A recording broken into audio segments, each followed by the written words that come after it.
오늘 우리에게 주신 하나님의 말씀 보도록 하겠습니다. 오늘 우리에게 주신 하나님의 말씀은 창세기 48장 1절로 22절까지 말씀입니다. 창세기 48장 1절로 22절까지 말씀입니다.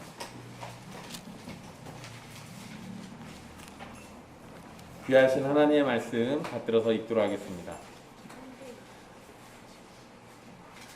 이 일 후에 어떤 사람이 요셉에게 말하기를 내 아버지가 병들었다 하므로 그가 곧 두 아들 므낫세와 에브라임과 함께 이르니 어떤 사람이 야곱에게 말하되 내 아들 요셉이 내게 왔다 하매 이스라엘이 힘을 내어 침상에 앉아 요셉에게 이르되 이전에 가나안 땅 루스에서 전능하신 하나님이 내게 나타나사 복을 주시며 내게 이르시되 내가 너로 생육하고 번성하게 하여 내게서 많은 백성이 나게 하고 내가 이 땅을 내 후손에게 주어 영원한 소유가 되게 하리라 하셨느니라. 내가 애굽으로 와서 내게 이르기 전에 애굽에서 내가 낳은 두 아들 에브라임과 므낫세는 내 것이라 르우벤과 시므온처럼 내 것이 될 것이요 이들 후에 내 소생은 내 것이 될 것이며 그들의 유산은 그들의 형의 이름으로 함께 받으리라. 내게 대하여는 내가 이전에 밧단에서 올 때에 라헬이 나를 따르는 도중 가나안 땅에서 죽었는데 그곳은 에브라까지 길이 아직도 먼 곳이라. 내가 거기서 그를 에브라 길에 장사하였느니라. 에브라는 곧 베들레헴이라. 이스라엘이 요셉의 아들들을 보고 이르되 이들은 누구냐? 요셉이 그의 아버지에게 아뢰되 이는 하나님이 여기서 내게 주신 아들들이니이다. 아버지가 이르되 그들을 데리고 내 앞으로 나아오라. 내가 그들에게 축복하리라. 이스라엘의 눈이 나이로 말미암아 어두워서 보지 못하더라. 요셉이 두 아들을 이끌어 아버지 앞으로 나아가니 이스라엘이 그들에게 입맞추고 그들을 안고 요셉에게 이르되 내가 내 얼굴을 보리라고는 생각하지 못하였더니 하나님이 내게 내 자손까지도 보게 하셨도다. 요셉이 아버지의 무릎 사이에서 두 아들을 물러나게 하고 땅에 엎드려 절하고 오른손으로는 에브라임을 이스라엘의 왼손을 향하게 하고 왼손으로는 므낫세를 이스라엘의 오른손을 향하게 하여 이끌어 그에게 가까이 나아가매 이스라엘이 오른손을 펴서 차남 에브라임의 머리에 얹고 왼손을 펴서 므낫세의 머리에 얹으니 므낫세는 장자라도 팔을 엇바꾸어 얹었더라. 그가 요셉을 위하여 축복하여 이르되 내 조부 아브라함과 아버지 이삭이 섬기던 하나님, 나의 출생으로부터 지금까지 나를 기르신 하나님, 나를 모든 환난에서 건지신 여호와의 사자께서 이 아이들에게 복을 주시오며 이들로 내 이름과 내 조상 아브라함과 이삭의 이름으로 칭하게 하시오며 이들이 세상에서 번식되게 하시기를 원하나이다. 요셉이 그 아버지가 오른손을 에브라임의 머리에 얹은 것을 보고 기뻐하지 아니하여 아버지의 손을 들어 에브라임의 머리에서 므낫세의 머리로 옮기고자 하여 그의 아버지에게 이르되 아버지여 그리 마옵소서 이는 장자이니 오른손을 그의 머리에 얹으소서 하였으나 그의 아버지가 허락하지 아니하며 이르되 나도 안다 내 아들아 나도 안다. 그도 한 족속이 되며 그도 크게 되려니와 그의 아우가 그보다 큰 자가 되고 그의 자손이 여러 민족을 이루리라 하고 그날에 그들에게 축복하여 이르되 이스라엘이 너로 말미암아 축복하기를 하나님이 내게 에브라임 같고 므낫세 같게 하시리라 하며 에브라임을 므낫세보다 앞세웠더라. 이스라엘이 요셉에게 또 이르되 나는 죽으나 하나님이 너희와 함께 계시사 너희를 인도하여 너희 조상의 땅으로 돌아가게 하시려니와 내가 내게 내 형제보다 세겜 땅을 더 주었나니 이는 내가 내 칼과 활로 아모리 족속의 손에서 빼앗은 것이니라. 아멘. 이 말씀은 살아계신 하나님의 말씀입니다.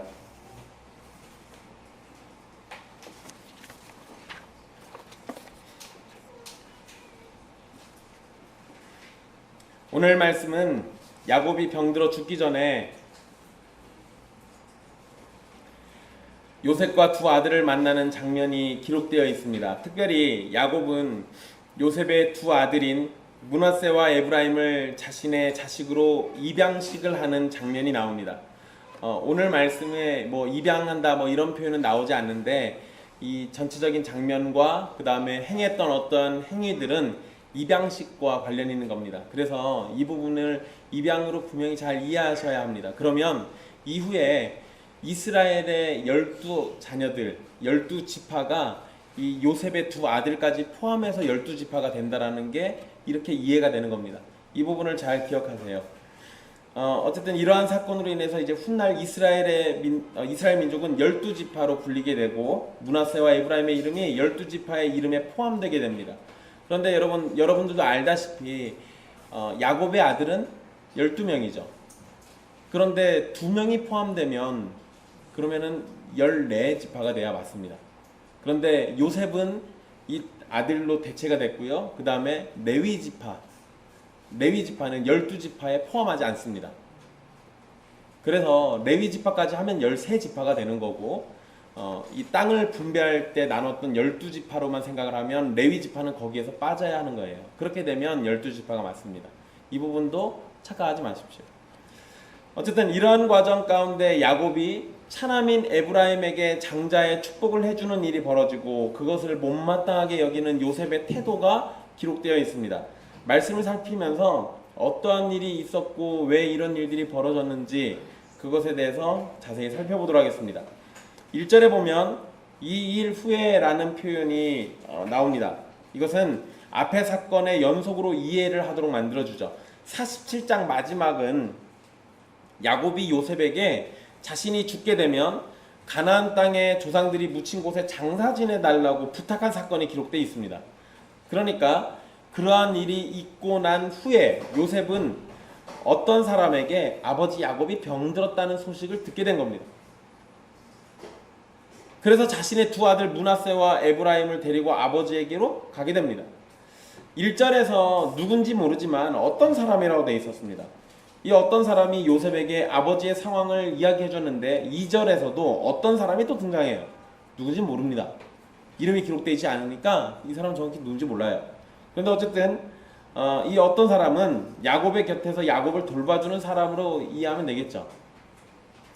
그런데 여기에서 야곱의 두 이름이 2절에 기록되어 있습니다.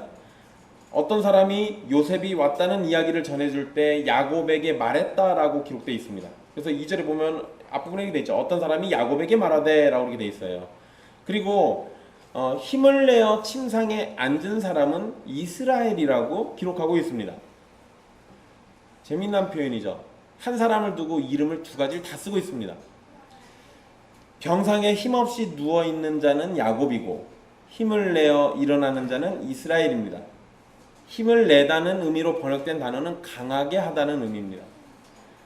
그러니까 2절의 내용만 놓고 보면 또 이름의 뜻과 연관지어 생각해 보면 속이는 자 야곱은 병상에서 힘없이 죽어가고 하나님께서 대신 싸워주시는 이스라엘은 강해지는 모습을 보게 됩니다.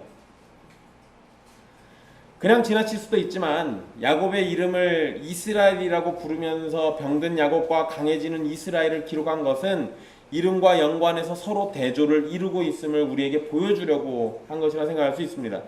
야곱이라는 이름은 죽어야 하고 이스라엘이라는 이름은 강해져야 합니다. 맞는 거예요. 당연히 그래야 하는 겁니다. 그것을 위해서 하나님께서 야곱에게 새 이름을 주셨고 이스라엘이라는 이름에 걸맞도록 그를 단련시키시고 보호하시고 인도해 주셨습니다. 이것을 우리에게 적용한다고 하면 하나님의 백성이 아니었던 나는 죽고 하나님의 백성 그리스도 안에서 새로운 피조물이 된 나는 강해지는 거예요. 이러한 대조도 역시 여러분 잘 기억해 두십시오. 성경이 이러한 진리들을 우리에게 곳곳에서 보여줍니다. 그래서 과거에 하나님과 상관이 없었던 자들이 자기의 뜻대로 살았다면 이후에는 하나님의 뜻 안에서 살아가는 모습들을 비춰주고 보여줍니다. 사도 바울 같은 경우를 잘 생각해 보십시오. 사도 바울은 자기 자신을 날마다 쳐서 복종시키다는 얘기 하잖아요. 과거에 사울이었던 그때 하나님을 대적했던 나는 죽고 그리고 하나님의 무익한 종으로 살고 있는 바울은 날마다 그리스도 안에서 살아나야 하는 거예요. 이러한 성경의 진리가 창세기에서부터 우리에게 비춰지고 있습니다. 바라기는 여러분들 안에 있는 자아, 곧 하나님을 알지 못하던 그때 그 자아는 죽고 하나님으로 살아가는 여러분들은 날이 갈수록 강해지기를 소원하십시오.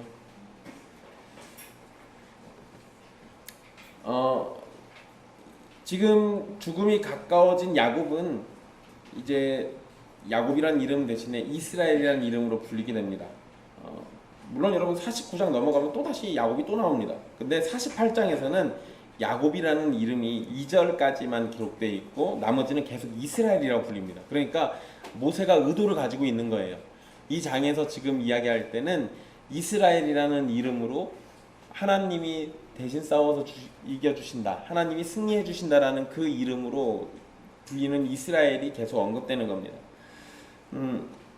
구원받은 하나님의 백성이 거룩한 삶, 성화의 삶을 살아갈 때 온전하지 못한 야곱처럼 살아가기도 하겠지만 야곱의 이름이 이스라엘로 바뀌고 속이는 자가 축복하는 자가 되는 모습으로 바뀌는 것처럼 온전하지 못한 우리의 모습은 그리스도 안에서 온전함에 이르게 될 겁니다.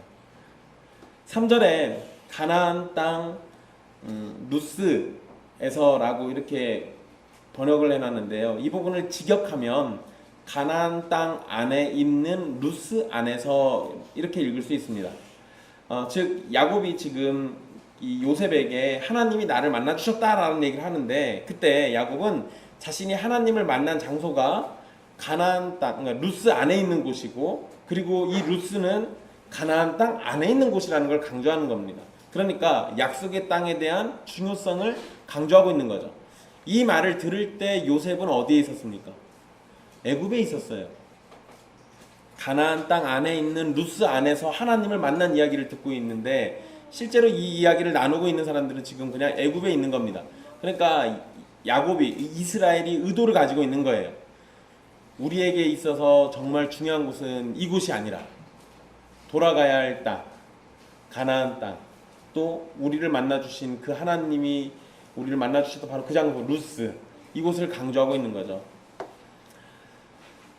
약속의 땅에서 전능하신 하나님이 자신에게 복을 주시며 하신 말씀을 이어갑니다. 4절에 보면 야곱은 요셉에게 하나님께서 자신을 어떻게 복 주셨는지에 대해서 언급하면서 생육하고 번성하고 많은 백성이 나게 한다는 약속을 말하게 됩니다. 여기에서 백성으로 번역된 단어는 족속, 민족 이런 의미예요. 그러니까 야곱이 말한 이 표현들은 아브라함과 이삭이 받은 언약을 생각나게 하면서 동시에 창세기에서 처음에 하셨던 창조 때의 복을 기억나게 합니다. 많은 자손, 많은 민족, 가나안 땅의 영원한 소유, 이 세 가지의 약속은 루스에서 주신 약속인데 지금 야곱과 그의 가족은 앞에서 말씀드린 것처럼 애굽에 있습니다. 그러나 야곱은 하나님의 약속은 신실하신 하나님의 성품으로 인해서 반드시 이루어질 것이라고 확신하고 있는 겁니다. 그러니까 야곱은 하나님의 약속을 확신하면서 요셉의 두 아들을 상속자의 위치로 높여줍니다. 결국 그러니까 이러는 거예요. 이제 요셉은 사실상 이 장자는 아닙니다. 왜냐하면 실제 장자는 르우벤이었으니까. 그런데 야곱이 이 상속을 할 때 하는 모습을 보면 결국은 요셉을 장자로 여긴 거예요. 왜냐하면 여러분 장자는 다른 형제보다 2배 많은 몫을 받게 돼 있습니다. 유산을 그렇게 받아요. 그런데 요셉의 두 아들인 므낫세와 에브라임이 야곱에게 이 유산을 받게 됩니다. 그래서 2명이 받았죠. 그러니까 다른 형제들보다 배를 받은 게 돼요. 그러니까 결국은 이렇게 되면 요셉이 장자가 되는 겁니다. 어쨌든 야곱이 요셉의 두 아들을 양자로 삼는 것은 이 중요한 진리를 우리에게 또 하나 보게 만드는데요. 단순히 그냥 요셉을 장자로 인정해서 다른 아들에 비해 상속을 2배로 줬다 이걸로 끝나는 게 아니라 우리에게 이 언약 백성이 혈통으로만 되는 것이 아니라는 사실을 또 알려줍니다. 왜냐하면 물론 여러분 구약에서는 아브라함의 후손으로 계보가 이어진다는 것은 분명한 사실입니다. 그러나 이방인의 피가 섞인 요셉의 아들들이 야곱의 자손이 될 수 있는 것은 혈통적인 유대인들에게만 구원의 길이 열린 것은 아니라는 점을 분명히 보여주죠. 그리고 훗날 에브라임 같은 경우는 이스라엘을 지탱하고 있는 두 민족 중에 그 지파 중에 한 축을 담당합니다. 그만큼 에브라임 지파는 굉장히 막강한 지파가 돼요. 그런데 에브라임의 조상을 거슬러 올라가면 뭐가 되는 겁니까?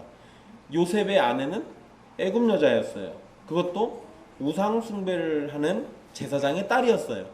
그러니까 혈통적으로만 놓고 보면 여기엔 구원이 있으면 안 되는 거예요. 그런데 하나님의 구원은 혈통에만 있는 게 아니라는 거죠.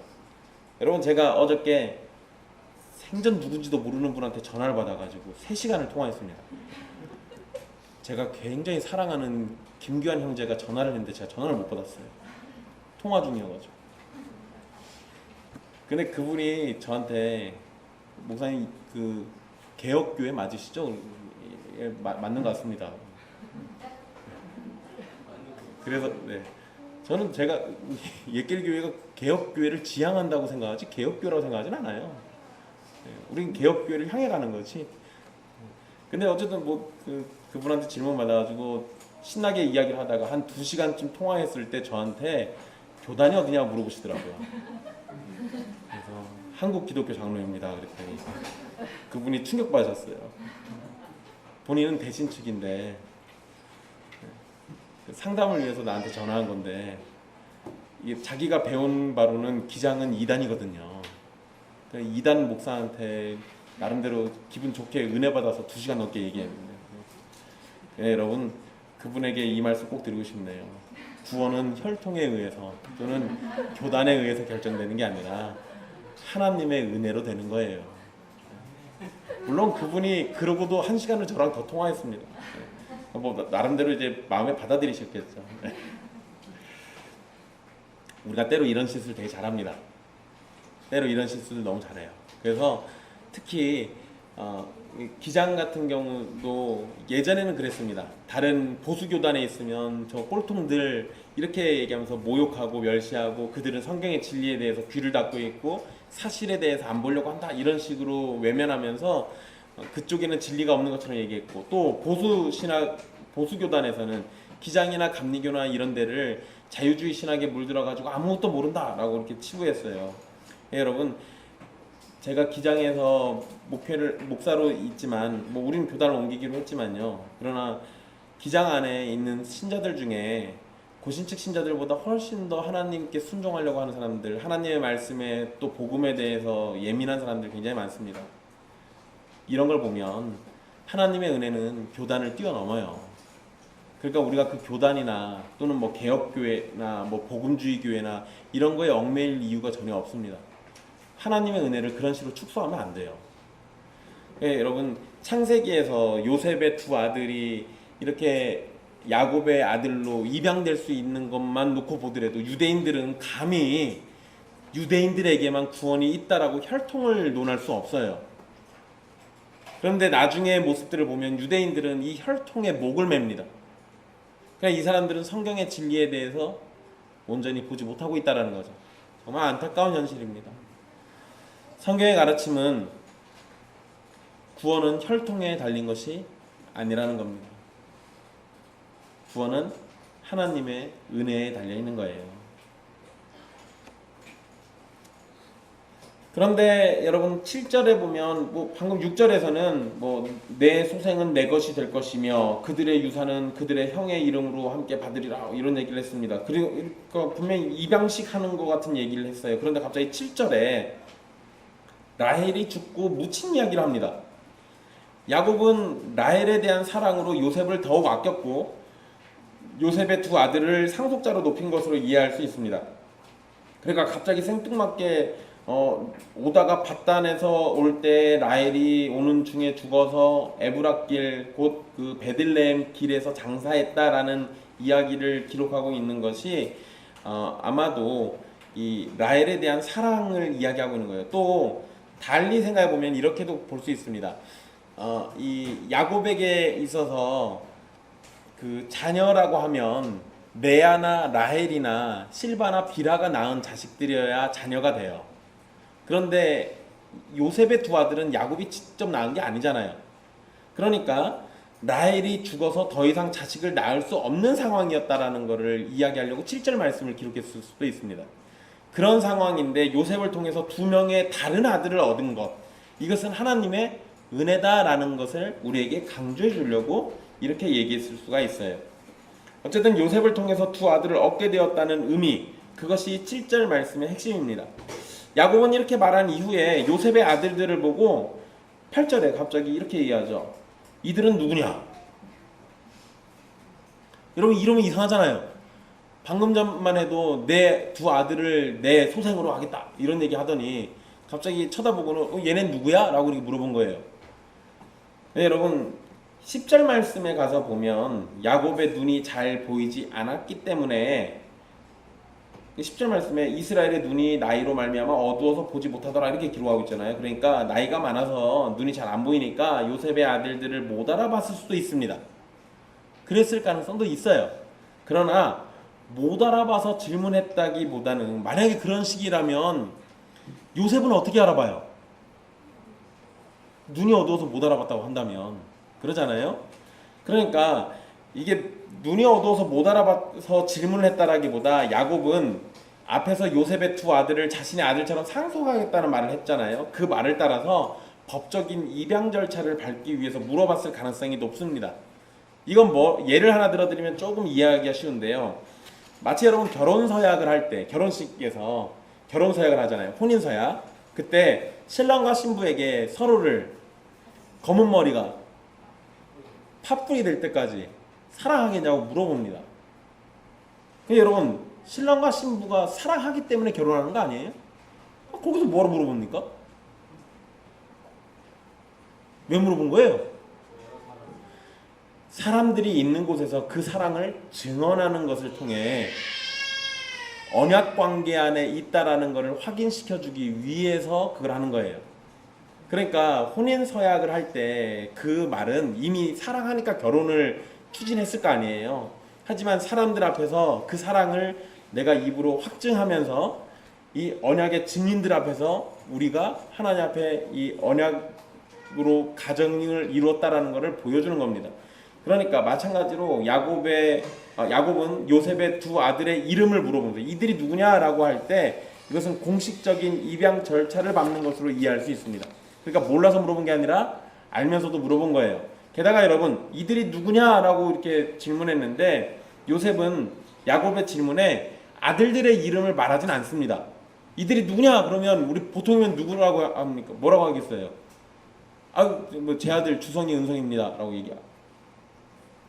아니면 뭐 그 아들들 이름을 얘기했겠죠. 에브라임이나 므낫세라고 얘기를 했어야 맞잖아요. 그런데 그렇게 하지 않습니다. 그러니까 야곱이 그들의 이름을 이미 알고 있다는 점을 알려주는 거예요.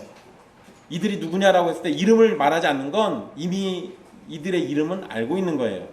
그러니까 여기에서 질문과 답을 놓고 보면 이건 입양식을 위한 과정으로 보기에 충분합니다. 요셉은 자신의 아들들을 하나님께서 주신 아이들이라고 설명합니다. 분명 요셉에게 아들들은 하나님의 크나큰 선물입니다. 수년 동안 노예와 죄인의 신분으로 고난과 괴로움과 고통 속에서 생활을 한 이후에 받았기 때문에요. 또한 므낫세와 에브라임의 어머니는 이방인이죠. 하지만 요셉이 하나님의 선물로 아들들을 이해하는 것은 그들이 애굽에서 이방인의 어머니를 통해서 태어났지만 하나님의 선물이니까 이건 어떤 자손이 되는 거예요? 언약의 자손이라는 걸 얘기하는 겁니다. 그러니까 하나님이 주신 선물인데 이들도 언약 밖으로 나갈 이유가 전혀 없다라는 걸 얘기해 주는 거죠. 그러니까 이방인인 어머니가 흠이 되지는 않는다는 거예요. 근데 여러분, 우리가 이전에 살폈던 건데요. 야곱의 자손들 중에 이와 비슷한 집안이 또 있죠. 유다와 다말. 다말은 이방 여자예요.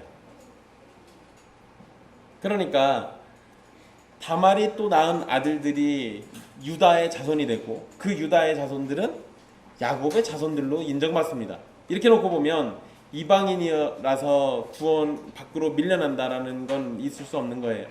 그러니까 이 모든 것들이 언약 백성이 어떤 식으로 모아지고 어떤 식으로 인정되어지는가를 우리에게 가르쳐 주는 겁니다. 10절 말씀에 이스라엘 즉 야곱의 눈이 나이가 많아서 어두웠고 보지 못했다고 성경은 기록하고 있습니다. 분명 야곱의 육신은 나이가 많아서 눈이 어두웠습니다. 그렇다고 영적인 판단까지도 어둡게 되었다고 볼 수는 없습니다. 이러한 점은 17절 이후에 가서 요셉과 대조를 이루면서 드러나게 됩니다. 그 부분은 이따가 뒤에서 살펴드리도록 할게요. 10절의 기록처럼 야곱이 두 아들에게 입을 맞춘 것은 사랑의 표현일 수도 있습니다. 10절에 보면은 이 요셉의 두 아들을 이끌어서 요셉이 아들을 아버지 앞에 놓고 이스라엘은 그들에게 입을 맞추죠. 그런데 이 당시에 고대 근동에 있던 함무라비 법전에 보면 이렇게 입을 맞추는 행위를 내 아들이라는 선언적인 의미의 행동으로 기록하고 있습니다. 그러니까 그 당시 문화가 이렇게 이해했을 가능성이 높아요. 그러니까 이것과 연결돼서 생각해 보면 야곱은 이 전에 요셉이 죽었다고 믿었던 때가 있잖아요. 그러나 요셉을 보지 못할 거라고 생각했었지만 하나님께서 요셉을 다시 보게 해주셨고 요셉의 자손들까지도 보게 했습니다. 그리고 이제 야곱이 요셉과 요셉의 두 아들을 보게 되는 데 있어서 이 하나님이 이러한 은혜들을 주셨으니까 또 하나님의 선물이라고 이해하고 있잖아요. 그러니까 이러한 과정들, 일련의 과정들을 통해서 입양을 하는 그 예식 가운데 입을 맞췄던 행위로 이해할 수 있어요. 그러면서 입을 맞추면서 이제 이 아이들은 요셉의 아들이 아니라 내 아들이다 라고 인정하고 있는 거죠. 그러니까 이렇게 놓고 보면 이건 완벽하게 잘 짜여진 입양식이라고 볼 수 있는 겁니다. 참 재미있는 건 여러분 야곱이 요셉을 다시 만나고 요셉의 아들들을 만나는 데 있어서 야곱이 한 게 뭡니까? 야곱은 아무 일도 하지 않았어요. 아무런 일도 단 하나도 한 게 없습니다. 모든 것은 하나님께서 이루어주신 은혜로 된 거죠. 그래서 11절에 요셉에게 이르되 내가 내 얼굴을 보리라고는 생각하지 못하였더니 하나님이 내게 내 자손까지도 보게 하셨도다. 이렇게 말하죠. 그러니까 야곱은 지금 일어난 이 모든 상황들을 다 누가 해주셨다라고 고백하는 겁니까? 하나님이 해주셨다고 고백하는 거예요. 하나님이 해주셨다고. 근데 여러분 이거 우리가 알고 있는 야곱의 모습이 아니에요. 우리가 알고 있는 야곱은 어떤 사람입니까? 가서 살구나무 껍데기 벗겨가지고 물가에다 꽂아놓고 어떻게든 알록달록한 양 염소 나오게 하려고 별수를 다 쓴 사람이잖아요. 밤새 씨름해가지고 한쪽 다리 절개됐는데 그러면서 하나님이 나를 대신에 싸워주신다라는 이름까지도 얻었는데 그것도 못 믿어가지고 선물을 여러 대로 나눠가지고 어떻게든 형 한번 마음 한번 돌려보려고 자기 방법을 끝까지 놓지 않는 사람이에요. 그러니까 야곱은 인생을 잘 돌아보면 모든 일의 매 순간에 자기의 노력을 끊임없이 집어넣는 사람입니다. 그런데 막판에 가서 야곱이 지금 뭘 고백하고 있는 거냐면 내가 한 일은 하나도 없는 거예요. 다 하나님이 이렇게 해주셨다라고 고백하는 겁니다. 재미난 거죠. 그러니까 실제로 속이는 자 야곱은 죽었고 하나님의 은혜를 입은 자 이스라엘이 지금 살아있는 거예요. 그 자가 강해지고 있는 겁니다. 이러한 중에 요셉은 아버지에게 두 아들을 축복하도록 에브라임은 야곱의 왼쪽에 이쪽에다 놓고 므낫세는 야곱의 오른쪽에 앉히게 됩니다. 그러니까 므낫세가 장자이기 때문에 야곱의 오른손으로 축복해 주길 바랬던 거죠. 이것은 당시의 문화 속에서 당연한 일입니다. 그러니까 이제 두 아들을 양자로 입양하고 입양식을 했으니까 축복도 해주기를 바라는 건데 당연히 손을 이렇게 뻗어가지고 해줄 거라 생각을 했어요. 그래서 거기에 맞춰서 이렇게 아들들을 앉혀놓은 겁니다. 그런데 14절 말씀에 보면 전혀 다른 모습을 기록하고 있죠. 이스라엘은 오른손으로 둘째인 에브라임의 머리에 얹고 왼손으로는 첫째인 므낫세의 머리에 얹었습니다.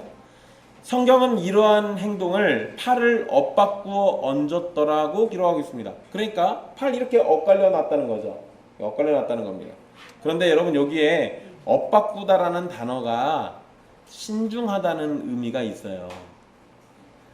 그러니까 팔을 엇바꾼 야곱이 신중하게 결정해서 이러한 행동을 했다라는 겁니다. 즉흥적이거나 잘못 올린 게 아니에요.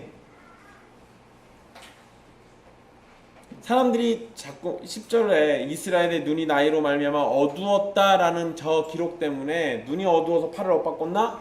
아, 실수했나 보다 이렇게 생각할 수도 있죠. 근데 여러분 잘 생각해 보세요.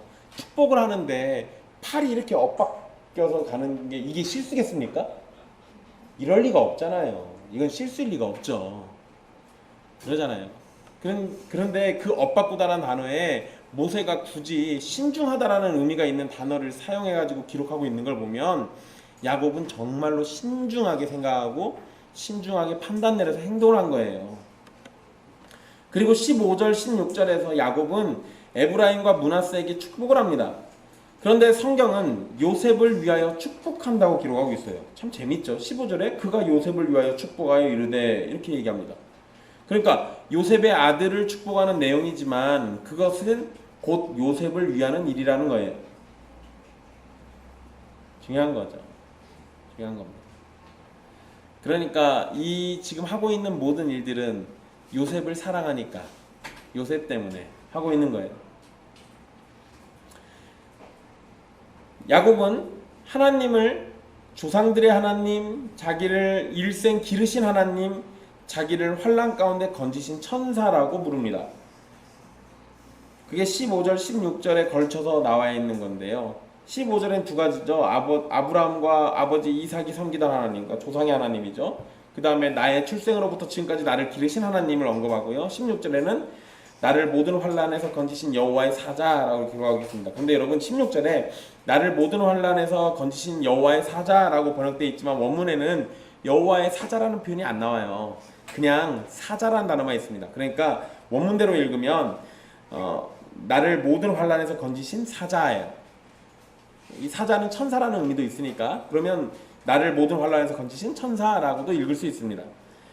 야곱의 일생에서 천사와 관련된 사건이 많죠. 많은 건 아니네요. 한 번 있었네요. 아니 두 번 있었어요. 사닥다리에서 천사들이 오르락내리락 한 것도 봤으니까. 근데 여러분 이제 여기에서 우리가 한 가지 개념을 잘 잡고 하셔야 하는데요. 성경에 천사라는 단어가 나오면 우리는 대뜸 머리에 뭔 생각이 떠오르냐면 날개 달리고 여기에 고리 이거 있죠. 하도 그런 그림을 많이 봐가지고 어쨌든 그런 또 얼굴도 곱상해가지고 흰색 옷 입은 그런 사람이 하나님의 대리자로서 와서 일하는 그 모습만 생각합니다. 그런데 여러분 성경에서는 천사라고 표현하고 있지만 실제적으로는 하나님을 가리킬 때도 있어요. 그러니까 오해하시면 안 됩니다. 천사라는 단어가 실제로 그냥 천사일 때도 있고 때로는 그 천사가 하나님이 부리는 그 천사가 아니라 하나님 본인일 수도 있어요. 그러니까 여기에서는 하나님 본인인데 우리 한글 성경 번역하시는 분들이 사람들이 오해할까봐 여호와의 천사라고 써놓은 거예요. 오해하지 말라고. 근데 그러니까 좀 더 이상해요. 그냥 그러지 말고 그냥 나를 모든 환난에서 건지신 천사라고 이해하십시오.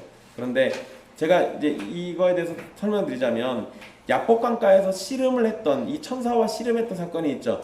이 사건을 통해서 야곱은 자신을 위해서 싸워주시는 하나님을 깨닫게 됩니다. 그러니까 나를 모든 환난에서 건지신 천사라는 말이 그때 그 경험, 그 모든 환난에서 건지신 천사라는 표현은 이 자신의 경험에서 배운 하나님에 대한 고백이에요. 하나님에 대한 야곱의 고백은 오랜 기간에 걸쳐 성장했고 삶의 어려움이 있을 때 여호와 하나님을 신뢰하는 것을 배우게 되었습니다. 이제 야곱은 그렇게 믿음의 성장을 통해서 배운 하나님의 이름을 의지해서 자손들을 축복하고 있는 거예요. 조상들의 하나님이고 목자이시고 보호의 천사이신 하나님께서 요셉의 두 아들에게 복을 주시며 조상들에게 하신 언약이 이어지기를 축복하는데 이들로 내 이름과 내 조상 아브라함과 이삭의 이름으로 칭하게 하시오며 라고 말하면서 야곱은 요셉의 두 아들을 언약의 상속자로 삼아달라고 간구합니다. 부모가 자식을 위해서 남길 수 있는 게 여러 가지가 있죠. 그런데 오늘 말씀에서 우리는 야곱이 자식들에게 신앙의 유산, 언약의 상속을 위해서 하나님께 간구하는 장면을 보게 됩니다. 신자가 자녀에게 남길 수 있는 최고의 유산은 신앙이에요. 믿음의 유산을 남기지 못한다면 자녀들에게 가장 악한 것들만을 남기는 것이 됩니다. 하나님 없이 돈을 남긴다면 그 돈이 자녀들을 집어삼켜 물질의 노예가 되게 만들 거예요. 하나님 없이 권력을 남긴다면 그 권력이 스스로 하나님의 자리를 채워 참된 주권자를 모르고 자신에게 능력이 있는 것으로 착각하며 지옥을 향해 달려갈 겁니다. 그러니까 하나님 없는 인생들은 정말 비참한 거죠. 이걸 생각한다면 자녀들에게 무엇을 남겨야겠습니까? 그런데 이렇게 야곱이 자식을 위해서 축복과 기도를 하고 있는 상황에서 17절에 기록을 보면 요셉은 아버지가 손을 엇갈려 올린 것에 대해서 불만을 갖게 됩니다. 그래서 기뻐하지 아니하여 라고 이렇게 표현하고 있는데요. 17절에 보면 이 말을 직역하면 그의 눈이 악하여졌다예요. 참 재미난 표현이죠. 성경은 사실 이렇게 그 감정을 확실히 드러내는 표현들이 되게 많습니다. 근데 이제 이거를 우리 표현으로 바꾸다 보니까 좀 약간 의미가 약해졌어요. 그러니까 기뻐하지 않았다. 여러분 사실 우리 그런 거 있잖아요. 누구 꼴배기 싫은 사람이 있으면 뭐부터 달라집니까? 눈빛이 달라지죠. 눈꼬리가 이사해집니다. 좋아하는 사람이면 눈이 막 활짝 이렇게 막 그 달 모양처럼 되고 막 이러잖아요. 근데 꼴배기 싫으면 어떻게 돼요? 눈이 갑자기 막 이렇게 찢어져요. 자꾸. 예쁜 눈빛이 아니에요. 사랑이 담긴 눈빛이 있고 증오와 미움이 담긴 눈빛이 있습니다. 그러니까 눈빛부터가 악해지는 거예요. 그러니까 성경이 이런 표현을 쓰죠. 그의 눈이 악하여졌다. 이 말은 이렇게 하고 있는 그 꼴이 너무 보기 싫은 거예요. 그러니까 눈에서부터 악함이 드러나는 거죠. 아버지가 둘째를 장자처럼 축복하는 모습이 요셉의 눈에는 악하게 보인 겁니다. 그런데 여러분, 애굽에서 훌륭한 신앙의 모습을 보인 요셉이 육신의 눈으로만 보고 판단하는 실수를 저지른 거예요. 이전에 가나안 땅에서는 좀 약간 자랑쟁이였잖아요. 그러니까 뭐 좀 혼날 법도 했습니다. 그런데 형들한테 너무 과하게 혼나가지고 결국은 팔려가게 되죠. 근데 애굽에서는 그래도 굉장한 신앙인 아니었습니까? 하나님이 나와 함께 한다는 걸 알고 있었기 때문에 요셉은 한치의 흐트러짐 없이 온전한 신앙인의 모습을 잘 보였습니다. 그런데 막판에 창세기 기록 막판에 자식 문제 앞에서 요셉이 무너져 내렸어요. 참 안타까운 일이죠. 요셉은 아버지에게 장자를 오른손으로 축복해달라고 요청을 합니다. 그런데 이미 축복은 선언됐어요. 한 번 선언된 축복은 다시 되돌릴 수가 없습니다. 우리는 이미 에서와 야곱의 사건에서 야곱이 에서인 척하면서 이삭에게 축복을 받았던 일을 알고 있습니다. 뒤늦게 온 에서가 자신을 위해서 축복해달라고 하니까 이삭은 축복을 되돌릴 수 없다고 말을 하고 알려주잖아요. 그리고 자꾸 해달라고 하니까 해주긴 했는데 그게 축복이었습니까? 저주였습니까? 이거 축복이라고 말할 수가 없어요. 거의 저주예요. 그러니까 그래도 아버지라서 말을 좀 순화한 것 같아요. 직설적으로 표현하면 그냥 네 동생의 종이 된다예요. 그럼 저주잖아요. 그러니까 마찬가지로 이미 야곱이 축복을 했기 때문에 뒤늦게 손을 다시 맞바꿔가지고 한다고 해서 이게 되돌려지는 게 아니에요. 그런데 요셉은 지금 이런 무리한 요구를 하고 있는 겁니다. 그리고 야곱은 장자에게 오른손을 얹어주기를 바라는 요셉에게 나도 안다 내 아들아 나도 안다 라고 이렇게 답을 합니다. 그러니까 이 말은 내가 지금 손을 엇바꿔서 둘째에게 장자의 축복을 한 것을 알고 있다라는 거예요. 내가 눈이 어두워서 실수한 게 아니라는 거죠. 야곱은 믿음 안에서 하나님의 은총이 일반적인 관습을 따르지 않는다는 것을 알고 있었습니다. 본인도 그랬잖아요. 일반적인 관습을 따른다면 자기는 장자의 축복을 받을 수가 없습니다. 자기 형이 있으니까.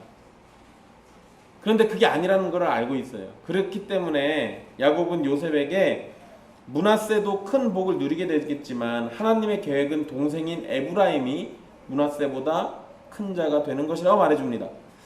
다시 10절 말씀해 보면 야곱이 눈이 어두웠다고 기록하고 있는데 요셉은 아버지의 눈이 어두워서 착각한 것이라 생각했을지 모르지만 야곱은 시력이 약해졌으나 영적인 판단력과 분별력은 약해지지 않았습니다. 요셉은 관습을 따라서 판단하고 야곱은 하나님의 뜻을 분별해서 판단하고 있습니다. 우리는 동생이 형보다 큰 복을 받은 것을 이미 여러 차례 봤습니다. 아브라함의 아들 이삭은 형인 이스마엘을 제치고 장자의 복을 받았습니다. 야곱은 에서를 제치고 받았습니다. 그러니 이러한 상황을 생각해 본다면 요셉이 악한 눈으로 판단할 일이 없었을 겁니다. 게다가 요셉 본인도 그러잖아요. 위로 형이 몇이나 있습니까? 10명이나 있어요. 근데 그거 다 제치고 자기가 지금 장자의 축복 받은 거 아니에요. 그러면 둘째가 장자의 축복을 받는 것이 이상한 일이 아니에요. 그런데 다른 건 다 제껴두고 자기 생각과 틀리니까 요셉이 악한 눈으로 지금 그거 보고 판단하고 있는 겁니다. 그러니까 20절에 야곱은 축복을 마무리하면서 하나님이 내게 에브라임 같고 므낫세 같게 하시리라, 에브라임을 므낫세보다 앞세웠다라고 이렇게 기록하고 있습니다. 우리 성경은 이렇게 번역하고 있는데요. 여러분 세번역 성경이라는 성경책이 있습니다. 거기에는 번역을 이렇게 놨어요.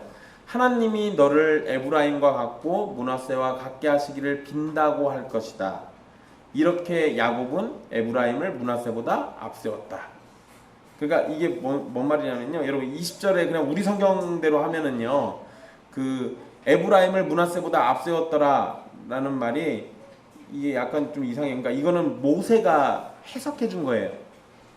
모세가 해석을 해준 겁니다. 그러니까 하나님이 내게 에브라임 같고 므낫세 같게 하시리라, 이 말도 너를 에브라임과 같고 그리고 므낫세와 같게 하시기를 빈다라는 의미. 그러니까 이게 에브라임을 동생인데도 므낫세보다 앞세웠잖아요.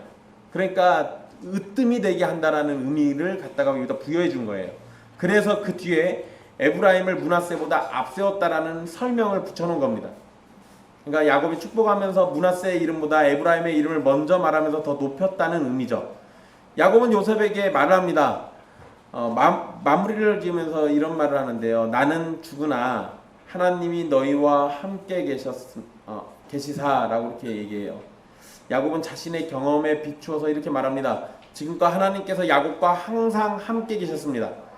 그리고 그렇게 함께 하셨던 하나님께서 자신의 자손들에게도 함께 해주실 것이라고 확신하고 있습니다.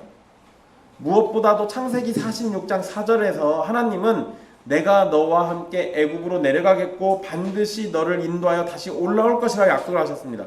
그 약속을 확신하기 때문에 자신과 함께 하시는 하나님을 의지해서 자손에게 축복을 하고 있는 거예요. 사실 여러분 이스라엘은 이해 알고 있는 겁니다. 나는 여기서 죽는구나 라는 거 알고 있어요. 그러니까 47장 마지막에서도 내가 여기서 죽더라도 나 여기에 묻지 말고 가나안 땅에다 묻어달라고 약속을 받잖아요. 그러니까 내가 여기서 죽는다는 거 분명히 알고 있는 거예요. 그런데 하나님의 약속은 뭐였냐면 내가 너와 함께 내려가고 함께 올라오겠다고 얘기했습니다. 그러니까 이렇게 되면 나는 거기서 죽어버리는데 같이 올라오는 게 아니잖아요. 그러면 같이 올라오는 걸 누구로 본 겁니까? 자기의 자녀들로 본 거예요. 그러니까 이 말씀을 확신하니까 자녀들에게 지금 그 약속을 확신시켜주고 있는 거예요. 앞에서 자녀에게 줄 수 있는 최고의 유산이 신앙, 믿음이라고 말씀드렸습니다.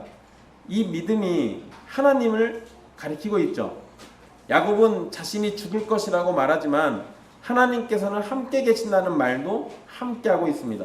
아브라함에게 신실하신 하나님께서 이삭에게 신실하셨고 야곱과 항상 함께 하시며 돌보시고 이끄셨고 야곱에게도 신실하셨습니다. 그 하나님께서 앞으로도 아브라함과 이삭과 야곱의 자손들에게 계속 함께 해주시고 은혜를 베푸실 것이라는 것을 믿는 것은 하나님께서 하신 약속을 신뢰하는 거고 지금껏 하나님께서 보여주신 손길을 의지하는 겁니다. 야곱은 요셉에게 세겜 땅을 줄 것이라고 말을 합니다. 그런데 여러분 이전에 한 번도 기록되지 않은 칼과 활로 아모리 족속의 손에서 빼앗았다는 표현을 합니다. 여러분 세겜이 어떤 곳입니까? 야곱의 딸 디나가 강간당했던 곳이 세겜이잖아요. 그리고 거기에 또 뭔 일이 벌어집니까? 디나의 오빠들이 시므온과 레위가 가서 그 사람들을 다 도륙해서 죽이죠. 그랬던 곳인데 여러분 그 사건은 있지만 칼과 활로 뺏었다라는 기록은 성경에 어디에도 없습니다. 그런데 요게 갑자기 이 말을 해요. 야곱은 직접 세겜을 쳐서 정복한 적이 없습니다. 단지 돈을 주고 조금 부분적으로 산 적은 있죠. 그러나 시몬과 레위의 사륙으로 세겜을 공격한 적이 있는데 그것을 지금 이렇게 이해하고 있는 거예요. 이게 뭐냐면요, 야곱은 시몬과 레위가 사륙을 벌인 걸 자랑스러워하진 않았습니다. 그것 때문에 시몬과 레위를 미워해요. 그리고 시몬은 그것 때문에 저주를 받기도 합니다. 그게 49장에 나와요. 그러나 이미 되돌릴 수 없는 일이 돼버렸고 부정할 수도 없습니다. 그러니 야곱은 이미 벌어진 일을 부정하기보다는 그 일을 자신의 일로 여기고 그것을 요셉에게 준다고 말하고 있는 거예요. 훗날 여러분, 요셉은 세겜 지역을 유산으로 물려받은 표시로 세겜에 묻힙니다. 그게 여호수아 24장 32절에 나와요.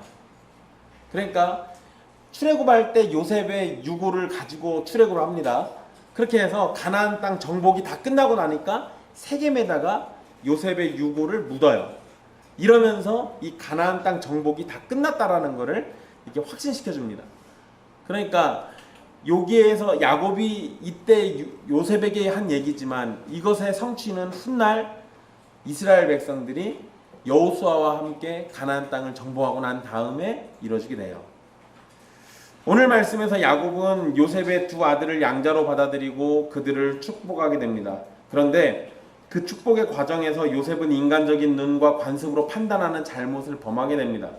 그에 반해서 야곱은 육신의 눈은 어두워졌지만 영적인 눈으로 하나님의 일을 분별하고 하나님의 뜻을 따르는 행동을 보이게 됩니다. 이런 야곱은 요셉의 자녀들에게 또한 요셉에게 하나님을 향한 믿음을 유산으로 물려주려고 노력하고 있습니다. 야곱이 21절의 한 말처럼 부모는 자녀들의 곁을 평생 지킬 수가 없습니다.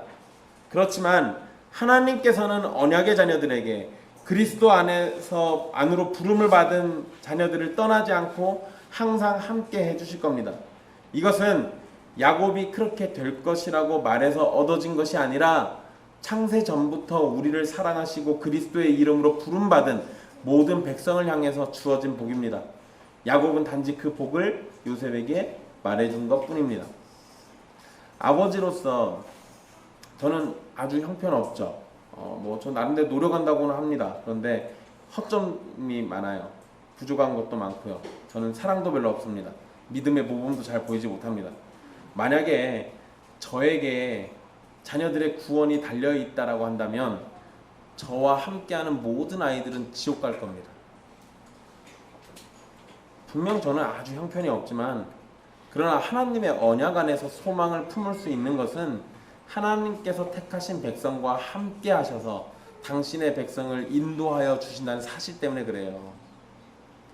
저에게 맡겨져서 제가 해야 할 책임도 있지만 제 자녀들의 구원은 하나님의 손에 달린 거예요. 그 하나님의 언약 안에서 우리의 자녀들을 부르셨고 언약의 백성으로 은혜를 베푸신다면 저의 능력과 상관없이 제 자녀들은 구원을 받게 되는 거죠. 이건 여러분 목사로서도 놓고 보면 저는 부족하죠. 능력도 없고 만약에 목사에게 그 교회 성도들의 구원이 달려있다고 한다면 여러분들은 저와 함께 지옥불에서 다시 만나게 될 겁니다. 그런데 구원이 목사의 손에 달린 게 아니라 연약하고 부족한 목사를 들어 쓰시는 하나님의 손에 달려있다 보니까 연약한 목사라도 전능하신 하나님께서 구원을 베푸시니까 여러분들이 구원을 받을 수 있는 거예요. 이게 지금 여기에서 나온 진리입니다. 나는 죽으나 하나님이 너희와 함께 계시사. 하나님이 우리와 함께 계시기 때문에 우리가 구원에 이르고 거룩함에 이르고 하나님의 나라에 이를 수 있다라는 겁니다.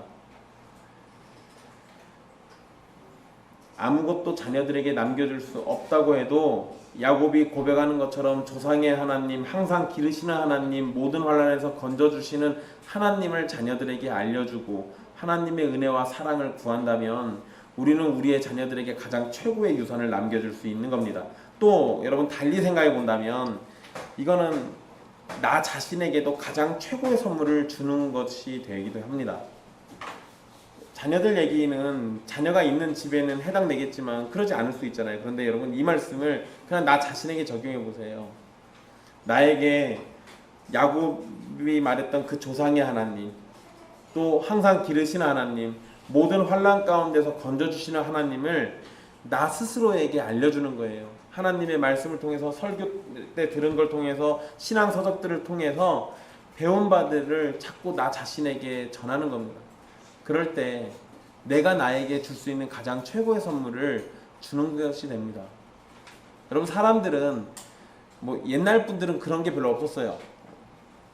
뭐 사놓고 자기가 자기 돈으로 사놓고 나에게 주는 선물 뭐 이런 게 없었습니다. 근데 요즘은 그런 거 많죠.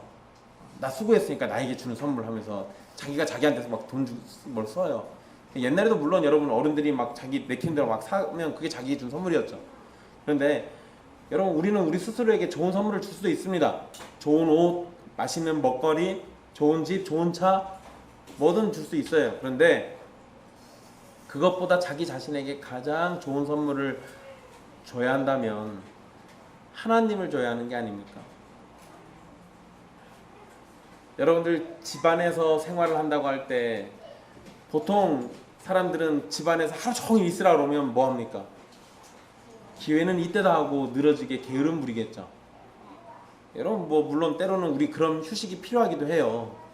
근데 여러분, 아무것도 하지 않고 계속 게으름만 부리고 있다면 그게 나에게 무슨 유익이 됩니까? 마찬가지예요. 신앙에 있어서도 하나님의 존재를 뻔히 알고 있으면서 하나님의 말씀을 손에 쥐고 있으면서 그것을 나 자신에게 주지 않는다면 나에게 가장 좋은 것을 주지 않는 꼴이 돼요.